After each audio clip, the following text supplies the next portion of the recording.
Hello and welcome back everyone to another video. Today I'm going to show you how you can sort armor in vanilla Minecraft using zombies. So in front of you can see I got the sorting system, and at the left there's a zombie supply unit, but we will come to that in a little bit. First I want to show you the basic concepts that I use in the system. So as you might know, some zombies are able to pick up loot or items and armor, and if you play on normal or hard and are long enough in the area, then that is about every second zombie, so a 50% chance of having a zombie that can pick up items. Unfortunately, that doesn't apply to zombies from zombie spawners, so the zombies have to be spawned naturally. A zombie that does pick up armor or weapons doesn't do that randomly, but he has some kind of system which are the best ones, and he wants to have the best ones. So the first one that he considers is the base damage or armor level. So if you look at the sword, that's attack damage of 7 for a diamond sword, or for the armor, that's the armor level that you can see in blue at the bottom here. So let's do some reward testing. I've got a zombie here and he can't run away because it's a minecart. And if I give him a level chestplate, then he will be able to pick that up. And now if I give him something better, like a gold chestplate, then he will pick that up too and give me back the level one. Now unfortunately not every single piece of armor has a different kind of level, so gold and chain have the same level of 5, so if I give him the chain one, he doesn't want to swap, so that's a bit unfortunate, but you can sort most of the armor apart. So if I give him an iron chestplate, that's better than the gold one, and of course the diamond one is better than the iron one. Okay, so let's kill a zombie. Get the chestplate back. So if we have some random chestplate, like an iron this one is an iron chestplate, but let's pretend we don't know that. Then we can spawn a zombie, give this chestplate to the zombie, and now we can try to offer him different kind of chestplates. Like we start with leather, and he won't accept that because he already has a better one. So we try chain or gold next, and he won't pick that up either. We could try iron, but he won't swap because he already has iron, and only if we offer him a diamond chestplate he will swap. So using that, we know that the chestplate that we now have back is an iron chestplate because he didn't give it to us when we offered him the lower tier chestplates, but also only when we gave him the diamond chestplate.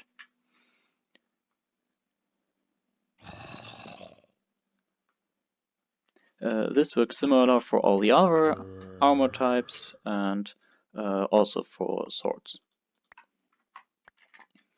Okay, so the problem is now the zombie got our precious diamond stuff, and we want to get that back to offer to the next zombie. So the only way to get the diamond armor back from a zombie is to kill him. So if we teleport him up, he will drop onto the hopper, die, and all the armor will get put into this chest. So the helm took damage because there's sunlight at the top. If you have something above, then the helm won't be damaged. So there are 3 ways in which those armor can drop.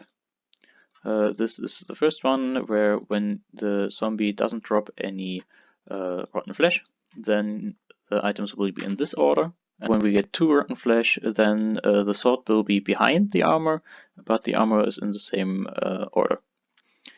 And I can tell you that if we only get 1 rotten flesh, then the 1 rotten flesh will be at the start, and then the items will be in this order. Fortunately, it's pretty simple to get these orders to be the same, so we just take out the rotten flesh. And then, depending on the number of rotten flesh, if there is 0 rotten flesh or 2, we take the sword, so the first item that drops, and just put it on the back. And now we have the same order for all our items. And when we know the order of the items, we can put them back into the respective modules later. So base damage and armor level are important for what the zombie thinks is better, but if they are the same on both items, then he looks whether one is more damaged than the other, or whether one has NBT data and the other one has not.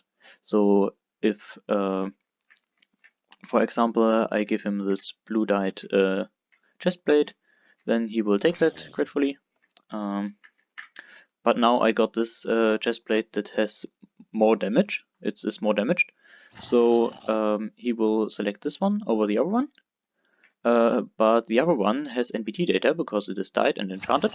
So then he will select the other one over this one because he thinks, oh, the other one is better. So he starts to switch the two things.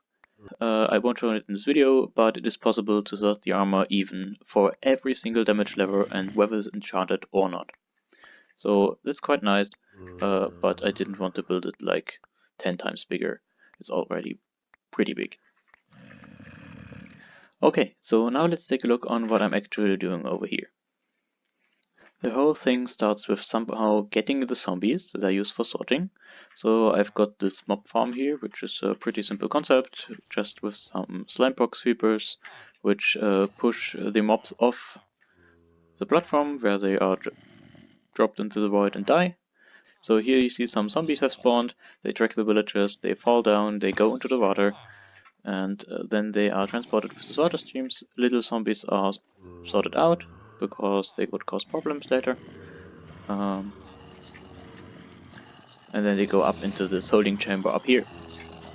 There's just one little problem, and that is that sometimes some skeletons find their way into this, and I just couldn't be bothered to build a real skeleton filter, so I put this command block up here, which just deletes every skeleton that goes by. Of course, it isn't survival, but there will be ways to sort out skeletons, and it isn't about this filter, it's about the sorting system. Now, the input for the whole system is over here. So if we grab something that can be sorted, like an iron helmet, then we can put that into this chest. And now we can request a zombie to try to sort this. If I press this button, then a zombie will be selected, and if it is able to pick up stuff, okay. So he will go up this way, then drop down with the minecart. The zombie will die, all his items will be sent back, and the empty minecart gets back into the minecart storage. So here you see the items go into a minecart, and then they go around and back up, and they all land in their modules so they can be used for further sorting. Also, you can see that our iron helmet that we put in is now down here and is sorted. So that was pretty fast and hard to follow, so let's pretend for a second that I'm actually a zombie. And I've got an empty helmet slot, I've got an empty chest plate slot, I've got empty leg kit slot, I got an empty shoes slot, I've got an empty sword slot, and I've got some rotten flesh that I'm going to drop when I die. So far so good. Now let's start this journey. First we're going to write about that detector ray in front there, and to give us some more time I added infinitely delay extender there, so now we can drive carefully up to the first thing here. And you can see there's an item, maybe better if I do this one. So this first item in there is the iron helmet.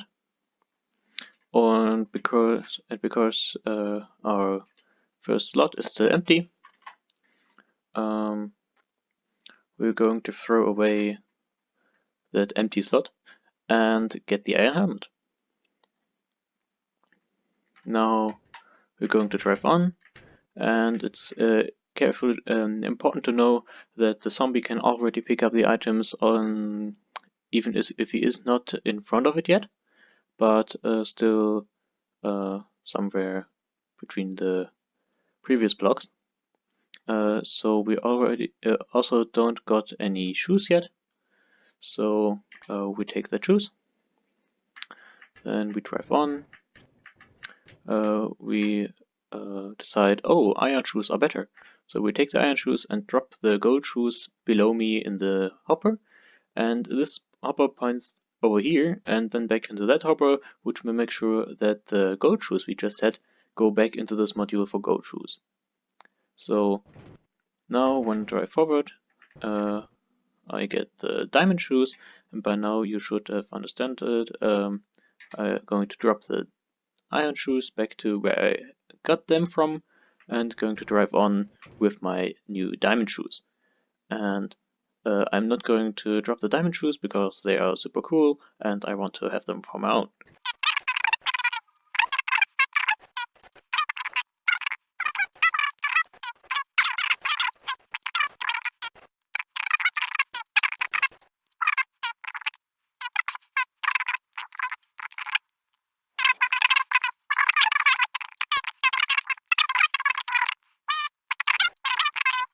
Now it gets interesting because I already have an iron helmet, so I refuse to take this leather helmet. Also, I refuse to take the iron helmet because I already have an iron helmet. But now I got offered the diamond helmet, so I want the diamond helmet. I drop my iron helmet, and because there is already an iron helmet in there, the iron helmet that I dropped, can't go back into the iron helmet storage, so instead it will go down there. So there's no free space for the iron helmet that I dropped because I didn't took it before I dropped it. So it goes down into the items that should actually be sorted stuff. Yes, then in the back here, of course, there are also swords, so same procedure. Just take the better sword, decide you don't want the better sword, decide you want the even better sword, and then with all diamond, I'm now a fully diamond equipped zombie, and now I'm going to drive up here into my death, where I fall down and then I die. So when I dropped to my death here, a lot of things happened. First of all, I fell through the string, and when you activate the string, the following happens. It waits a while for you to die and your items to drop. And maybe I was too fast.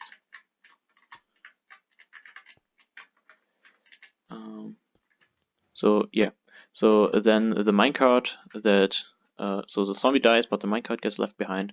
So the minecart gets pushed over and goes back into storage. Also, all the items are gathered by this hopper. And here's an item filter for rotten flesh. And depending on the number of rotten flesh that gets put into the system, this pulse extender over here will turn off. So I can show you that if I put in 1 rotten flesh, then nothing happens. If I put in 2 rotten flesh, then this shortly powers off. So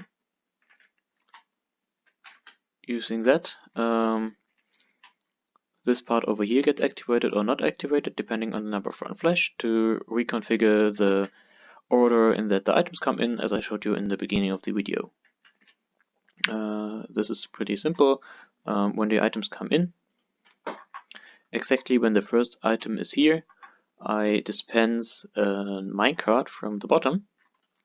So the minecart goes into the slot here. Then the sword, which is the first item to come in, goes into the slot over here. And then all the other items are coming in. So the minecart goes over and drops back down here. but then another item already got in here, which are the shoes and then the leggings and so on. So there's no time for the sword to go away. So the sword just stays here until all the items are passed by, all the other items. And all the items go along this one into this minecart, which since it is on soul sand is already is actually in front of this hopper. Connected to this hopper is a falling edge monostable, so when there's no item in this hopper, because all the items went through, then a pulse is sent to this piston over here, which sends the minecart on its way.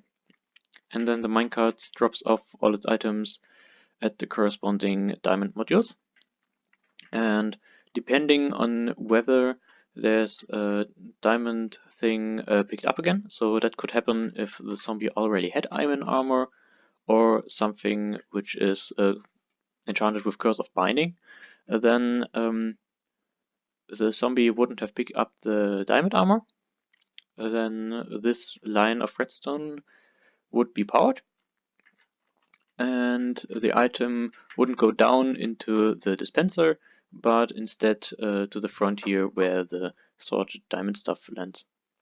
And the part in the back here is so long because that's exactly the time that it takes the item, the zombie, to go from where it picked up the item or didn't pick up the item to where the item, if it was picked up, actually comes back to here.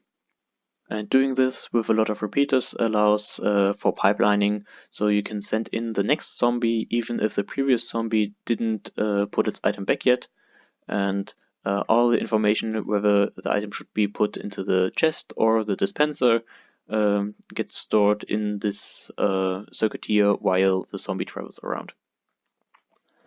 So one last thing before I show you how these modules are constructed.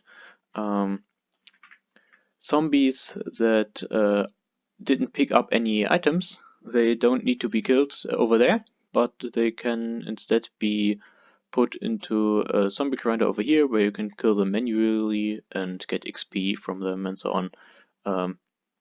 It's just a thing that if none of those diamond modules actually got their item taken, then this line of redstone back here is unpowered, and that signal gets transferred up here and activates this activator rail that drops off the zombie here instead of up there. Okay, so the actual module is super simple, but I can tell you it took a lot of time to make it that simple. So we got the cobweb where the item is going to be. Then we got the part where the rail is, where the zombie drives around. Then you got the droppers to get the item back up. And here is the activation mechanism, which also locks the hopper below here. And what happens when a zombie is going to come by? First, this gets activated. It dispenses one item. So that item came from here. That item that is now here came from down here. And here is now one free place. And as soon as the storage powers off, one of those iron helmets is going to go in here. Also, this iron helmet is going to go down here. So let's say the zombie has got a golden helmet before, then he comes up to it, drops the golden helmet in the module before, takes the iron helmet, then next he gets offered a diamond helmet, so he drops his iron helmet into this dropper here, where it gets stored. And because there's no iron helmet here, when the item goes away from here, the item from here goes over here, and shortly after that the hopper at the bottom is unpowered. But if the zombie already has an iron helmet, then when he comes by, he doesn't take the iron helmet over there, but he drops his iron helmet into this hopper because he gets offered a diamond helmet next. And now there's the iron helmet from the zombie in here, and the iron hammer that was offered over here. And thanks to the priority of pulling over pushing from hoppers, when this gets unlocked, the item from the top goes in here first, and then this item can't go over here, so it just waits until the hopper below gets unlocked too, and then it goes down there into the chest.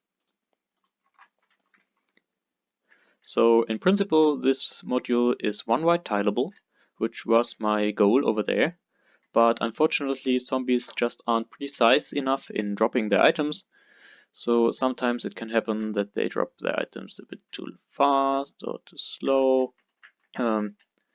So instead, what you need to do is to have hoppers pointing into the one besides and leave some space so that even if they drop their item not really precise, they have 2 blocks of where they can drop their item instead of only 1. So if you understand how to build this module, you can just stack it up a lot of times beside each other, then make sure to connect it so they are all activated one after another. So the 2-wide design is also a bit easier because you can just put repeaters between those blocks to chain all the modules, which is a bit harder in the 1-wide version, which doesn't work anyway. In the diamond modules, there are a lot of diamond in the top instead of the bottom, which is just to make sure that those comparators work the right way.